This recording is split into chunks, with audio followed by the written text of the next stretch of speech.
जय हिंद दोस्तों, कैसे हैं आप सभी।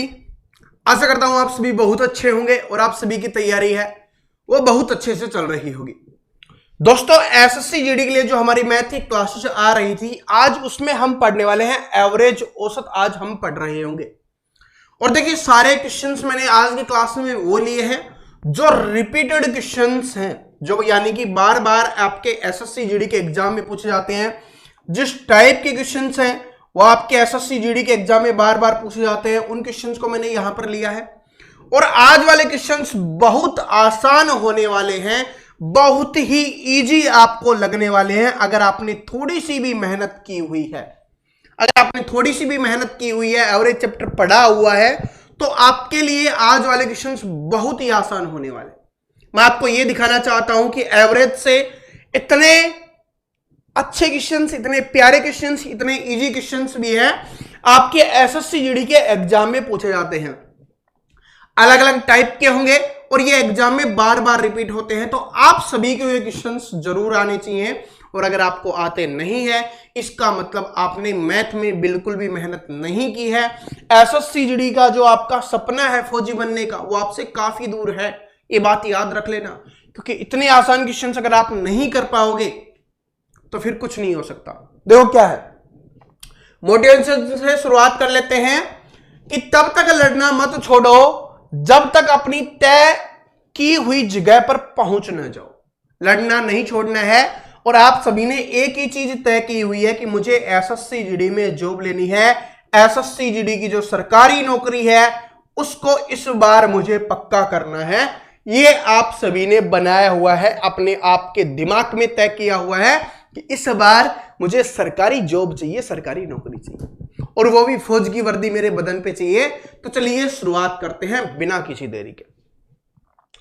पहला क्वेश्चन बहुत ही आसान क्वेश्चन, जो सबसे इजी टाइप का क्वेश्चन है, वो आपके एसएससी जीडी के एग्जाम में पूछा जाता है, वो ये वाला है। देखिए सभी स्टूडेंट इसको निकालने की कोशिश करेंगे और मुझे पता है आप सभी इसका आंसर जरूर निकाल पाओगे। अगर आप मेहनत करोगे तो इसका आंसर आप जरूर निकाल पाओगे। देखिए क्या है कि 10 वस्तुओं का औसत दिया गया है 89 है, एक वस्तु का मूल्य 35 है, तो शेष 9 वस्तुओं का औसत मूल्य ज्ञात कीजिए। देख सकते हो 2023 के एग्जाम में पूछा गया ये क्वेश्चन। तो सबसे पहले 10 वस्तुओं का औसत बोला गया है, वो कितना है, 89 है, 89 है। और 10 वस्तुओं के बारे में बोला गया है, इसका मतलब टोटल योग कितना हो जाएगा, उसका 890 हो जाएगा। इसमें से एक वस्तु का मूल्य आपको दिया गया है और वो कितना दिया गया है, 35 है। तो इसमें से अगर हम 35 माइनस कर दें तो हमारे पास कितने वस्तुओं का निकल के आ जाएगा, 9 वस्तुओं का निकल के आ जाएगा। और वही हमसे पूछा गया है कि 9 वस्तुओं का औसत मूल्य ज्ञात कीजिए। तो 890 10 का है, कुल योग है, इसमें से 35 माइनस कर दो क्योंकि एक वस्तु का ये मूल्य है। तो माइनस करेंगे, इधर से 5 आ जाएगा, इधर से 5 आ जाएगा और इधर से 8 आ जाएगा। ये आपका आ गया 855। लेकिन वस्तुएं कितनी है, 9 है, तो 9 से इसको डिवाइड कर लो, औसत निकल के आ जाएगा। क्योंकि औसत क्या होता है, आंकड़ों का योग बटे आंकड़ों की संख्या। 9 से भाग करोगे तो क्या हो जाएगा, 9 नाम 81, कितना बच गया, 4 45, 9 पंजे 45। तो औसत कितना निकल के आ जाएगा, 95 निकल के आ जाएगा, जो आपका इसमें दिया हुआ है, ऑप्शन नंबर सी में दिया हुआ है। अगर आप इतना सा सॉल्यूशन कर लेते हो तो एसएससी जीडी का ये क्वेश्चंस आप आसानी से निकाल सकते हो और पेपर में अपने 2 नंबर पक्के कर सकते हो। ऐसे ही नहीं बताया मैंने, देख लो पेपर में पूछा गया क्वेश्चन है, बिल्कुल आसान क्वेश्चन है। चलो आगे। जो स्टूडेंट बोलते रहते हैं सर जी हार्ड हार्ड हार्ड, आज देखो कितने आसान क्वेश्चंस भी पेपर में पूछे जाते हैं। देखो ये वाला क्वेश्चन देखिए क्या है कि एक बस, ये भाई 2 बार टाइप हो गया है, एक बस स्टेशन P से Q तक 70 किलोमीटर प्रति घंटा की चाल से और Q से P तक 90 किलोमीटर प्रति घंटा की चाल से जाती है, तो पूरी यात्रा के दौरान बस की औसत चाल क्या होगी। ये वो क्वेश्चंस हैं जो हर शिफ्ट में पूछा जाता है और बार बार रिपीट होता है। जब आपको इस बात को ध्यान रखना, जब आपको दूरी है वो समान दी गई हो, दूरी है वो आपकी समान हो, जब आपकी डिस्टेंस है वो बराबर हो, तभी आपको इस चीज को फॉलो करना है। भाई कोई यहां से लेकर यहां तक जा रहा है और यहां से यहां तक आ रहा है, इसका मतलब दूरी क्या हो जाएगी, बराबर हो जाएगी। तो अगर दूरी बराबर है फिर तो बहुत आसान है। हमसे क्या पूछा गया है, तो पूरी यात्रा के दौरान औसत चाल क्या होगी। तो बस आप सिर्फ इतना याद कर लो कि औसत चाल अगर हमें निकालनी है तो क्या करेंगे। औसत चाल निकालने का फॉर्मूला है 2 गुना में पहली चाल गुना में दूसरी चाल, ठीक है, और बटे में आपने को लिखना है पहली चाल जमा में दूसरी चाल। बस इतना कर दो, आंसर आपका आसानी से निकल जाएगा। और ये टाइप है वो बार बार रिपीट होती है। एसएससी जीडी में पूछा गया क्वेश्चन 2023 का लेटेस्ट क्वेश्चन है। 2 गुना में पहली चाल क्या दी गई है, किस स्पीड से जाता है, 70 किलोमीटर, तो 70 लिख दो। दूसरी क्या दी गई है आपको, वो दी गई है 90 किलोमीटर, तो गुना में है तो 90 लिख दो। और बटे में क्या करना है, हमें जोड़ के लिखना है, बस जोड़ दो। कितना आ गया बटे में, 160 आ गया। अगर इसको यहीं पे डायरेक्ट लिख दे, कितना हो गया, 160 हो गया। तो बटे में कितना है, 160 है, और ऊपर कितना है, 140 गुना 90 है। ठीक है, इसको काट दो, किससे कट रहा है भाई, 0 से 0 कैंसिल हो गया, 0 से 0 कैंसिल हो गया। उसके बाद 2 से कट रहा है, क्या दशमलव में है, 2 से काटो 7 पे, और इसको 2 से काटो 8 पे। उसके बाद किसी से कट रहा है, 2 से काटो इसको 4 पे, इसको 2 से काटो 45 पे, सॉरी 2 से काटेंगे, हाँ 45 ही आएगा ना, 45 दूनी 90, ये आ गया। 7 गुना 45 बटे 4 लिख दो, 7 गुना 45 बटे हमारा 4 है, हमारा आंसर निकल के आ जाएगा। गुना कर लो, 7 पंजे 35, 3 28 और 3 31 बटे 4 है, 4 से भाग दो, 4 7 28, 3 आ गया, 4 8 32, 4 7 28, 78.75 आंसर आ जाएगा। और ये किस में दिया हुआ है, ऑप्शन नंबर बी में दिया गया। बस इसमें आपको कैलकुलेशन करनी है और कुछ नहीं करना, और बिल्कुल आसान है। औसत चाल निकालने का फॉर्मूला क्या है कि 2 गुना पहली चाल गुना दूसरी चाल बटे में पहली चाल जमा में दूसरी चाल, ये क्या हो जाएगा, इसका औसत हो जाएगा। ठीक है, बात समझ में आ गया। इसका आंसर भी मैं यहां पर चेक करवा देता हूं, कहीं ना कहीं जरूर लिखा हुआ होगा। ठीक है, तो ऑप्शन नंबर बी है बिल्कुल करेक्ट आंसर है, ऑप्शन नंबर बी है बिल्कुल करेक्ट आंसर है। समझ में आ गया कैसे किया हमने, बाकी कुछ नहीं है, बिल्कुल आसान है। क्या है, बिल्कुल आसान है, इसको याद कर लेना, इसको पहले बता रहा हूं कर लेना, क्योंकि पता नहीं कितनी बार आया था। अगले क्वेश्चन पे चलते हैं। अगला क्वेश्चन देखिए क्या है, देखो ये दूसरा, अगर जिसको लग रहा हो ना सर जी बाई चांस वो किसी में आ गया होगा, तो ये दूसरा क्वेश्चन आपके सामने आ चुका है। ये दूसरा क्वेश्चन आपके सामने आ चुका है, और इस क्वेश्चन को निकालो। आप इस क्वेश्चन को निकालिए और बहुत आसानी से क्या हो जाएगा, ये आंसर निकल जाएगा। क्या बोला गया है कि राहुल एक निश्चित दूरी 4 किलोमीटर प्रति घंटा की चाल से 4 किलोमीटर प्रति घंटा की चाल से तय करता है, और उसी मार्ग से 3 किलोमीटर प्रति घंटा की चाल से वापस आता है। तो दूरी उतनी ही जाती है, और उसी मार्ग से वापस आता है, तो बराबर दूरी हो गई। तो पूरी यात्रा के दौरान उसकी औसत चाल क्या होगी, निकालो। क्या करना है अपने को, 2 गुना में पहली चाल कितनी है, 4, दूसरी चाल कितनी है, 3, और बटे में क्या लिखना है, जोड़ के लिख दो 7। बस अब कर लो, 8 और 8 तिये 24 बटे 7 हो गया, तो 7 तिये 21, 3 बटे 7 आपका यहां पर आंसर हो जाएगा। 3 सही 3 बटे 7, और 3 सही 3 बटे 7 को दशमलव में लिखना है, तो ये अपना आ जाएगा 3.43 किलोमीटर प्रति घंटा क्या हो जाएगी, इसकी चाल हो जाएगी।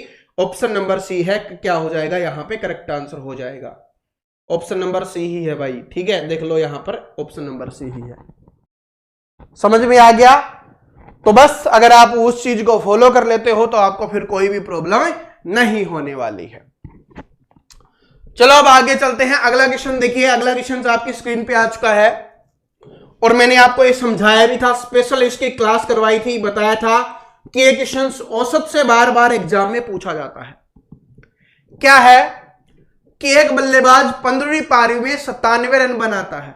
मैंने आपको समझाया था, आप बिना पेन के करोगे अगर थोड़ी सी मेहनत करते हो तो, कि एक बल्लेबाज 15वीं पारी में 97 रन बनाता है, और जिससे उसके रनों का औसत 5 बढ़ जाता है।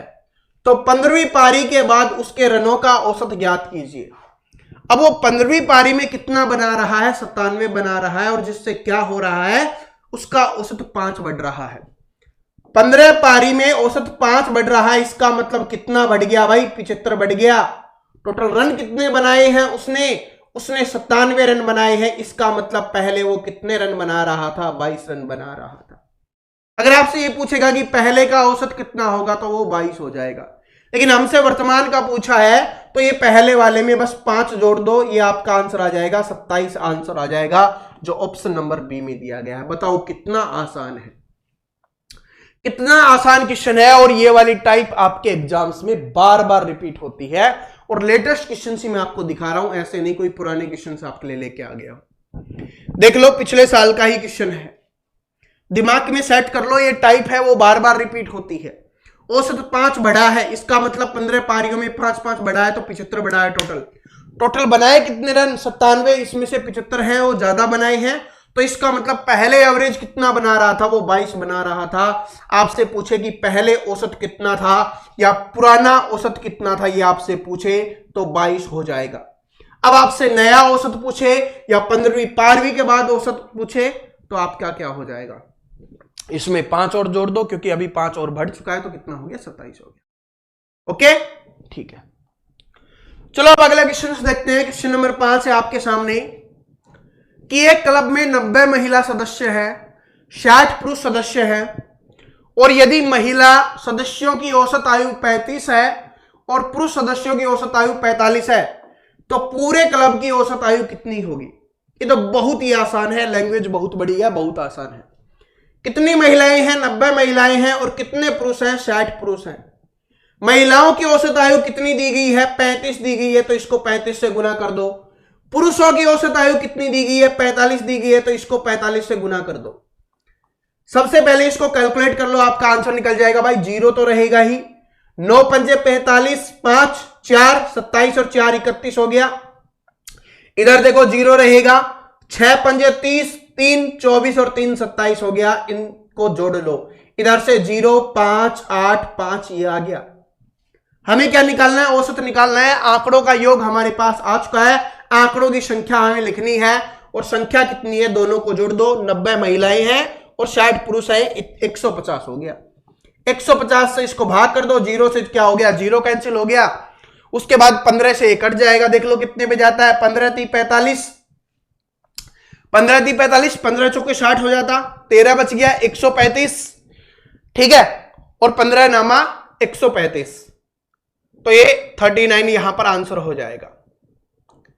डी यहां पर करेक्ट आंसर हो जाएगा। भाई आंसर दिख जाओ, ये डी ही होना चाहिए। तो गलत तो कैसे हो सकता है, जब हमने करने का तरीका सही है और किया हमने अच्छे से है, कैलकुलेशन में गलती नहीं होनी चाहिए, तब गलत हो ही नहीं सकता। ठीक है, इसमें कुछ नहीं, बस आपको कैलकुलेशन करवाना होता है। और जो नए स्टूडेंट होते हैं वो सोचते हैं पता नहीं इतनी बड़ी लैंग्वेज दी हुई है क्या होगा।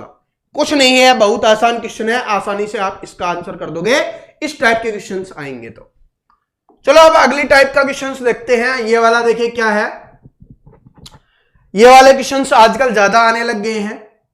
आप इसको औसत में भी काउंट कर सकते हो, इसको आप टाइम स्पीड एंड डिस्टेंस में भी काउंट कर सकते हो। देखो क्या है कि एक व्यक्ति पहले दिन 6 घंटे में वो कितना जा रहा है? 240 किलोमीटर 6 घंटे में जा रहा है।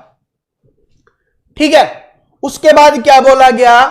360, दूसरे दिन क्या कर रहा है? वो 360 किलोमीटर जा रहा है, और कितने घंटे में जा रहा है? 8 घंटे में वो जा रहा है। उसके बाद क्या बोला गया? 450 किलोमीटर की दूरी तय करता है, और वो कितने घंटे में तय करता है? भाई 6 घंटे में तय करता है। अब अपने को बताना है कि 3 दिनों में उसके द्वारा पूरी की गई, ठीक है, प्रति घंटे की औसत दूरी ज्ञात कीजिए कि 1 घंटे में उसने कितनी दूरी तय की है। सबसे पहले उसने कितने घंटे ट्रेवल किया है? 6 8 14 और 6 कितना हो गया? 20, यानी 20 घंटे उसने यात्रा की है, इतना आपको पता चल गया। टोटल कितनी यात्रा की है तो जोड़ लो भाई, 360, 400 और 200 कितना हो गया? 600, और 600 और 400 1000 और 1050 हो गया। 1050 किलोमीटर की दूरी उसने तय की है।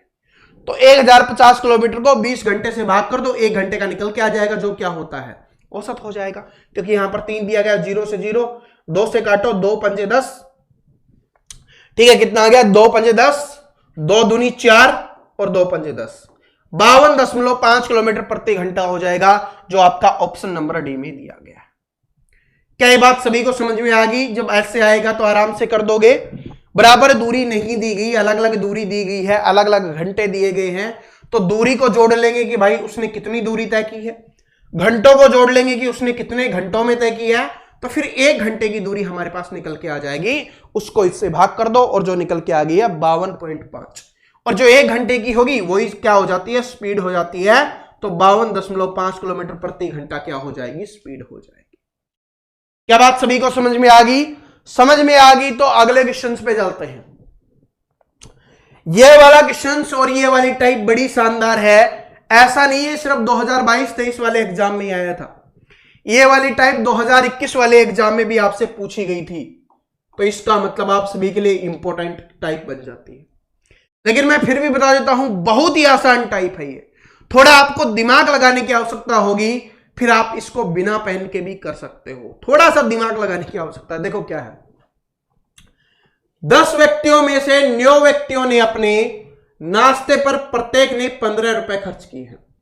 10 व्यक्ति इतना बोला गया है, और जिसमें से 9 ने क्या किया है, सभी ने 15-15 रुपए अपने नाश्ते पर खर्च किए हैं। ओके जी, ठीक है। 10वें व्यक्ति ने सभी लोगों के औसत व्यय से 9 रुपए अधिक खर्च किए हैं। अब इसी से थोड़ा दिमाग लगाओ। फिर आगे क्या पूछा गया, उन सभी द्वारा खर्च की गई कुल राशि ज्ञात कीजिए। यह हम आराम से निकाल देंगे। देखो, सबसे पहले 10 व्यक्ति हैं, जिसमें से 9 ने क्या किया, 15-15 रुपए खर्च किए। लेकिन जो 10वां व्यक्ति था, उसने सभी का जो औसत व्यय था उससे 9 रुपए अधिक खर्च किया। तो सभी का औसत व्यय था, इसका मतलब उसको भी अपने औसत के हिसाब से देना होगा। भाई जब जो सभी का औसत है वो उसको भी देना पड़ेगा। वो तो उसने दिया, लेकिन उससे 9 रुपए ज्यादा दिए। अब ये 9 रुपए ज्यादा किसके लिए दे रहा है, क्योंकि 9 व्यक्तियों के लिए दे रहा है, क्योंकि भाई इन्होंने कम दिया था, इन्होंने सिर्फ 15-15। 9 व्यक्तियों के लिए जब वो 9 रुपए दे रहा है, इसका मतलब एक व्यक्ति के लिए उसने कितने रुपए दिए, 1 रुपए दिए। अरे 9 व्यक्तियों के लिए वो 9 रुपए एक्स्ट्रा दे रहा है, तो एक व्यक्ति के लिए कितना दिया उसने, 1 रुपए दिया। 15 वो व्यक्ति खर्च कर रहे थे, 1 रुपए उसने उनकी तरफ से खर्च कर दिया, तो 16 रुपए उन्होंने सभी ने खर्च किया है औसत। टोटल पूछा है तो टोटल 10 आदमी है, 16 को 10 से गुना कर दो, कितना हो जाएगा, 160 रुपए आपका आंसर हो जाएगा, जो ऑप्शन नंबर डी में दिया गया है। कोई पेन लगाने की आवश्यकता नहीं है, कुछ भी नहीं, बस थोड़ा दिमाग लगाओ, आसानी से आंसर आ जाएगा। अब मैं इसको हटाता हूं और आप आसानी से सोल्व करके कोशिश करो। भाई 10 व्यक्ति थे, जिसने 9 ने क्या किया, 15-15 रुपए खर्च किए, और जो 10वां व्यक्ति था उसने औसत से 9 रुपए अधिक खर्च किए। जो टोटल औसत था उससे 9 रुपए अधिक, तो इसका मतलब उसने अपने औसत का तो दिया, अपना जो हिस्सा बनता है वो तो दिया, और साथ में एक्स्ट्रा 9 रुपए दिए। एक्स्ट्रा 9 रुपए उसने क्यों दिए, क्योंकि जो बाकी और थे उन्होंने 9 रुपए नहीं दिए। तो जो 9 व्यक्तियों ने 9 रुपए नहीं दिए, तो इसका मतलब हर व्यक्ति ने 1 रुपए कम दिया है। 15 रुपए उन्होंने दिया है, ये हमें बताया भी गया है कि 15 रुपए उन्होंने दिया है, 1 रुपए उन्होंने कम दिया, इसका मतलब हर व्यक्ति का औसत कितना हो गया, 16 रुपए। कितने व्यक्ति हैं, 10 व्यक्ति हैं, तो कितना हो जाएगा, टोटल 160 रुपए हो जाएगा। लगता है वो चाय पी रहे थे, ठीक है, चाय मट्ठी खा रहे थे, 16 रुपए में और आता ही क्या है, ठीक है। और भाई मुंबई वगैरह से होंगे या और कहीं से समोसे भी खा रहे हो, ठीक है, वड़ा पाव भी खा रहे हो, कुछ भी हो सकता, कचौरी भी हो सकती है, राजस्थान से होंगे तो, ठीक है, जयपुर में मिल जाती है 15 की भी, ठीक है। यहाँ पर 16 रुपए दे रहे हैं, तो शायद 16 की होगी, 1 रुपए बढ़ा दिया होगा। देखो क्या है अगला, देखो अब कि यदि एक दुकानदार 80 रुपए प्रति केजी और 95 रुपए प्रति केजी की 2 प्रकार की दालों को इस अनुपात में मिलाता है, तो मिश्रण का औसत मूल्य क्या होगा। ये औसत वाला क्वेश्चन मिश्रण में भी आप काउंट कर सकते हो। इसका मतलब क्या है कि सारे जो क्वेश्चंस हैं वो 1-2 चैप्टर को मिला के आपसे पूछे जा रहे हैं। देखो भाई 80 रुपए केजी की 2 अनुपात में है, तो मान लो 2 किलो ही है, 80 रुपए की हिसाब से कितने की 2 किलो कितने की हो जाएगी, 160 रुपए की दाल है। उसके बाद क्या हुआ, 95 रुपए किलो वाली कितनी होगी, 3 अनुपात में है, तो 3 किलो ही हमने मान ली, तो कितना हो जाएगा यहां पर 270 और 15 285 हो गया, कि 285 रुपए की क्या होगी, वो दाल हो गई, ठीक है। ठीक है जी, ओके। अब औसत बताना है।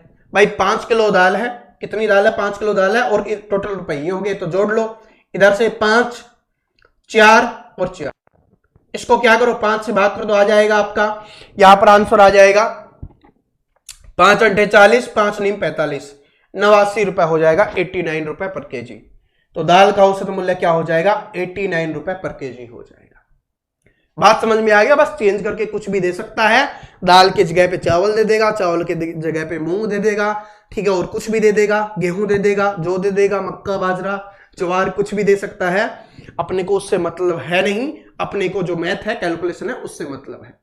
ये बहुत आसान टाइप है, बहुत आसान टाइप है, लेकिन बहुत इंपॉर्टेंट है क्योंकि बार बार रिपीट होती है। सारे क्वेश्चंस वही करवा रहा हूं जो आपके एग्जाम में पूछे गए हैं, कोई भी ऐसा क्वेश्चंस मैंने नहीं करवाया जो आपके एग्जाम में ना पूछा गया। इस टाइप का क्वेश्चंस अगर हमने दूसरे चैनल पे एक क्लास डाली, अगर आपने वो वाली क्लास देखी होगी तो आप इसका आंसर आसानी से कर दोगे। क्या है कि पहली 6 सम संख्याओं का औसत ज्ञात कीजिए। अब देखो समझाता हूं, इसको समझाता हूं फिर आसान बताता हूं। पहली 6 सम संख्याएं कौन सी होगी, 2, 4, 6, 8, 10 और 12। औसत क्या होता है, आंकड़ों का योग बटे आंकड़ों की संख्या। तो इसका मतलब है कि 6 संख्याएं हैं तो बटे में 6 लिख दिया, योग कर लो, तो योग करोगे तो कितना आ गया भाई, ये यहां से 12, ये हो गया 12 तो है ही, फिर ये 12 हो गया, 12 12 24, 12 36 और 6 42 हो गया। ठीक है, अब 6 से भाग दोगे तो 6 7 42, इसका मतलब 7 आ गया। तो औसत कितना निकल के आ गया, 7 निकल के आ गया। ये तो आंसर निकल गया। लेकिन 6 की जगह पे 10 पूछ लेगा, 15 पूछ लेगा, 20 पूछ लेगा, तब तो ऐसे नहीं लिखोगे। ऐसे लिखोगे फिर उसको कैलकुलेट करोगे, काफी समय निकल जाएगा। लेकिन यहां से क्या निकल के आया, 7। अब 7 कैसे आ सकती है, बस सिंपल आपको बताता हूं, देखो सिंपल है, ठीक है, आंसर तो 7 है, देख लो भाई 7 ही है। क्या करना है, जब भी आपसे पूछे कि प्रथम 6 संख्याओं का, सम संख्याओं का, 7 सम संख्याओं का, जब भी आपसे सम संख्याओं का पूछे, जितनी का भी पूछे, आपको कर देना है n+1 कर देना है। n+1, n का मतलब जितनी संख्याओं का पूछे वो लिखो और प्लस में 1 लिख दो, आपका औसत निकल के आ जाएगा जो 7 हो गया। ये सम संख्याओं के लिए हो गया। विषम संख्याओं के लिए पूछे तो मैं आपको एक करके दिखाता हूं। पहले 1, 3 और 5, ये 3 विषम संख्याएं हमने लिख ली हैं, इनको जोड़ लो, 5 3 8 और 1 9, 9 हो गया आंकड़ों का योग बटे में आंकड़ों की संख्या, कितना आ गया 3। इसका मतलब कुछ समझे, अरे कुछ समझे दया। इसका मतलब है कि जब भी आपसे पूछे कि प्रथम 6 विषम संख्याओं का, 7 विषम संख्याओं का, जितनी भी विषम संख्याओं का पूछे उसका क्या होगा, जब भी विषम संख्या का पूछेगा तो सिर्फ आपको क्या करना है, n का मान लिख देना है। जितनी संख्याओं का पूछेगा उतना ही औसत हो जाएगा। 10 संख्याओं का पूछेगा औसत 10 होगा, 20 संख्याओं का पूछेगा औसत 20 होगा। ठीक है, यह है आपका विषम के लिए और ये वाला है सम के लिए। सम में करना है n+1, मैं लिख देता हूं, सम में करना है n+1 और विषम में करना है सिर्फ n। जब भी औसत पूछेगा आराम से आंसर कर देना है। अगले क्वेश्चन पे चलते हैं। अगला क्वेश्चन देखिए क्या है कि ये वाली टाइप है, ये भी एसएससी जीडी में बार बार रिपीट होती है और पढ़ने वाले स्टूडेंट के लिए ये वाली टाइप बहुत आसान है, बहुत आसान है, आराम से कर दोगे इसको, बहुत इजी है। कि 9 संख्याओं का औसत कितना दिया गया है, 15 दिया गया है। इसका मतलब 9 संख्याओं का औसत कितना हो गया, 15 हो गया। ठीक है, समझ में आ गया। तो कितना हो गया, ये 135 हो गया। ओके जी। उसके बाद देखो क्या है, 5 संख्याओं का औसत 13 दिया गया है, तो 5 संख्याओं का औसत 13 दिया गया है, तो 13 पंजे कितना हो गया, 65 हो गया। उसके बाद क्या है, अंतिम 5 संख्याओं का दिया गया है 17 है, तो 5 संख्याओं का कितना दिया गया, 17 है, तो 17 पंजे कितना हो जाएगा, 85 हो जाएगा। तो ये लिख दो। ठीक है, तो हमसे पूछा है 5वीं संख्या क्या होगी। यहां पर 10 संख्याओं का दिया गया है, 9 संख्याओं का है, तो इन 10 संख्याओं का जोड़ लो और उसमें से वो माइनस कर दो, निकल जाएगा। क्यों, क्योंकि 5वीं संख्या है वो ऊपर से भी काउंट कर चुके हैं और नीचे से भी काउंट कर चुके हैं, 2 बार आ चुकी है, तो 2 बार में से 1 बार का घटा दोगे, मतलब 2 बार आई है ना, 1 बार वाला घट जाएगा तो 1 बार वाला बच जाएगा, आंसर हो जाएगा। बस आराम से कर दो, जोड़ दो। 5 5 कितना हो गया, 10 हो गया, 0 14 और कितना हो गया 15, इसमें से 135 माइनस कर लो और 150 में से 35 जाता है, कितना बच जाता है 15 बच जाता है। तो आपका आंसर कितना हो जाएगा, यहाँ पे 15 ही हो जाएगा। ऑप्शन नंबर डी में दिया गया है। आराम से समझ में आ गया। जितनी भी संख्याओं का पूछेगा देख लेना आराम से। लेकिन ये वाली टाइप है वो आपके एग्जाम में बार बार रिपीट होगी, बहुत इंपॉर्टेंट टाइप है। बहुत आसान क्वेश्चंस मैंने आपको करवा दिए। ठीक है, ये वो क्वेश्चंस है जो आपके एसएससी जीडी में एवरेज से बार बार इस टाइप से क्वेश्चंस पूछे जाते हैं। मैं आशा करता हूं जो भी मेरे स्टूडेंट हैं मुझसे पढ़ रहे होंगे, मेहनत कर रहे होंगे, सभी के सभी 10 के 10 सवाल आपने निकाले होंगे। और अगर आपने 10 के 10 सवाल नहीं निकाले, इसका मतलब आपको बहुत ज्यादा मेहनत करने की आवश्यकता है। और जो आपको, जिन स्टूडेंट को लग रहा होगा सर जी और अच्छे लेवल के क्वेश्चंस, जब मैं अच्छे क्या करवाता हूं आप बोलते हो इजी वाले सर जी, जब इजी करवाते हैं आप और हाई लेवल का पूछते हो, तो वो आपके लिए आ रहा होगा। जैसे मैंने आपको बताया है कि मैथ की एक पूरी क्लास आएगी, मैराथन क्लास, उसमें जो बचे हुए क्वेश्चंस आपके जो बच जाते हैं हर चैप्टर से, जो हम अभी कर रहे हैं, इसके अलावा जो भी बच जाते हैं, जो भी टाइप बच जाती है, जो भी लेवल बच जाता है, सब कुछ हम उस क्लास में कवर कर रहे होंगे। ठीक है। और भाई आज का दिन बहुत ज्यादा स्पेशल है, नेताजी सुभाष चंद्र बोस जी की जयंती है। ठीक है, क्यों? क्योंकि सुभाष चंद्र जी है ना सभी के दिलों में। ठीक है, आप समझते हो, इसके बारे में कुछ बताने की आवश्यकता नहीं है। ये हमारे दिलों में थे, हैं और रहेंगे। जब तक हम हैं, हमारा भारत है, तब तक हम सभी के दिलों में ये रहने वाले हैं। तो इन सभी को सभी कर देना भाई। ठीक है, जय हिंद। और जय हिंद का नारा किसने दिया था पता है? और इन्होंने कौन सा नारा दिया था याद है? तुम मुझे खून दो मैं तुम्हें आजादी दूंगा। ठीक है, ये नारा इनके द्वारा ही दिया गया था। और भाई ये आज के लिए और ऑफर अपना चल रहा है चैंपियन बैच का, जो मात्र आपको 299 रुपए में मिल रहा है, उसके बाद नहीं मिलेगा। कहां पर मिलेगा? अपने ऐप पे, जिसका लिंक आपको डिस्क्रिप्शन में मिल जाएगा। ठीक है, आप परचेज करना चाहते हो और जिसने यहां तक क्लास देखी है, इसका मतलब आप सभी मुझ पे बहुत ट्रस्ट करते हो, मुझसे बहुत प्यार करते हो। तो मेरी बात ये मान लेना, मैं देख रहा हूं कुछ स्टूडेंट जो प्यार तो करते हैं लेकिन अभी नहीं कर रहे, देख लो। ठीक है, फिर दोबारा मौका नहीं मिलेगा, फिर बार बार बोलोगे सर जी ये कर दो वो कर दो, फिर दोबारा मौका नहीं मिलेगा। बेसिक टू हाई पढ़ाया जा रहा है, सब कुछ पढ़ाया जाएगा। रेलवे के लिए पूरी तैयारी करवाई जाएगी, एसएसजीडी की अगली भर्ती के लिए तैयारी करवाई जाएगी, और भी जितनी वैकेंसीज है, हेड कांस्टेबल, मिनिस्ट्रियल, ट्रेड्समैन वगैरह, आर्मी, अग्निवीर वगैरह, सभी की तैयारी आपकी यहाँ से हो रही होगी। और वो भी आपका यहाँ पर मैथ भी है, रीजनिंग भी है, जीके जीएस भी है, सब कुछ तैयार हो रहा है। वैलिडिटी है वो आपके सिलेक्शन तक रहने वाली है। और मैं चाहता हूं कि मैक्सिमम स्टूडेंट हैं जो पढ़ेंगे वो 2 साल में उनका सिलेक्शन जरूर हो जाएगा 2024-25, इसलिए हमने लिखा हुआ है। तो ऐप का लिंक डिस्क्रिप्शन में है। अब ये वीडियो अच्छा लगता है लाइक कर देना, शेयर कर देना, सब्सक्राइब कर देना। और जो भी आप कुछ बोलना चाहते हो, कुछ पूछना चाहते हो, कुछ कहना चाहते हो, कमेंट सेक्शन में जरूर बता देना। मिलते हैं नेक्स्ट वीडियो में, तब तक हंसते रहिए, मुस्कुराते रहिए, पढ़ते रहिए। Thank you so much, all the best.